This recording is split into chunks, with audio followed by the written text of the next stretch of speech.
Hi friends, చామగడ్డ కూర వండుతున్నా.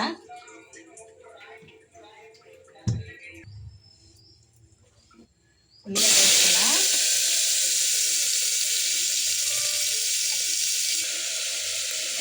ఇంకో అల్లం వెల్లిగడ్డ వేస్తున్నా. అల్లం వెల్లిగడ్డ ముందే వేయాలి కానీ కొంచెం మారుతుందని అల్లం వెల్లిగడ్డ కొంతమంది దించేటప్పుడు వేస్తారు, కానీ అల్లం వాసన ఉంటుంది, తినబుద్ధి కాదు.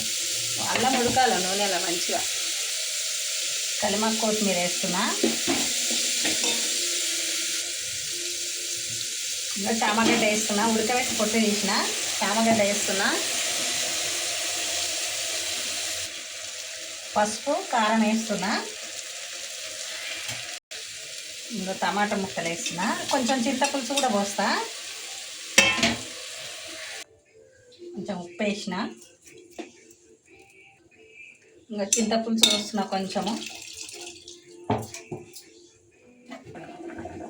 ఉడికింది చామగడ్డ కూర. ఎగ్ కూర లెక్క అయ్యింది, చాలా టేస్ట్ అయింది.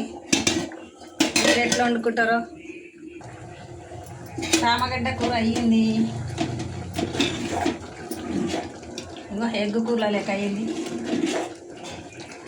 గుమ్మగుమ్మలాడుతుంది.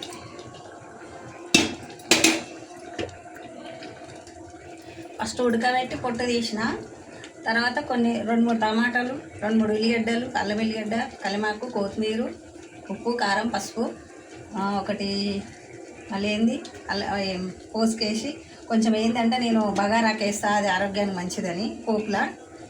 అంతే. ఇక చింతపులుసు కొంచెం మస్తు టేస్ట్ అవుతుంది అసలు. ఇంకా నీకు మటన్ చికెన్ కూడా వనికిరాదు, అంత బాగా అవుతుంది కూర. జొన్న రొట్టె వేస్తే ఇక ఇదంతా పడుతుంది. ఇదంతా రొట్టె అంటేనే, జొన్న రొట్టె అంటేనే భయం అవుతుంది. మొత్తం పడుతుంది ఇదంతా. చేసినంతసేపు మళ్ళీ అంతా తుడుచుకోవాలి మొత్తం.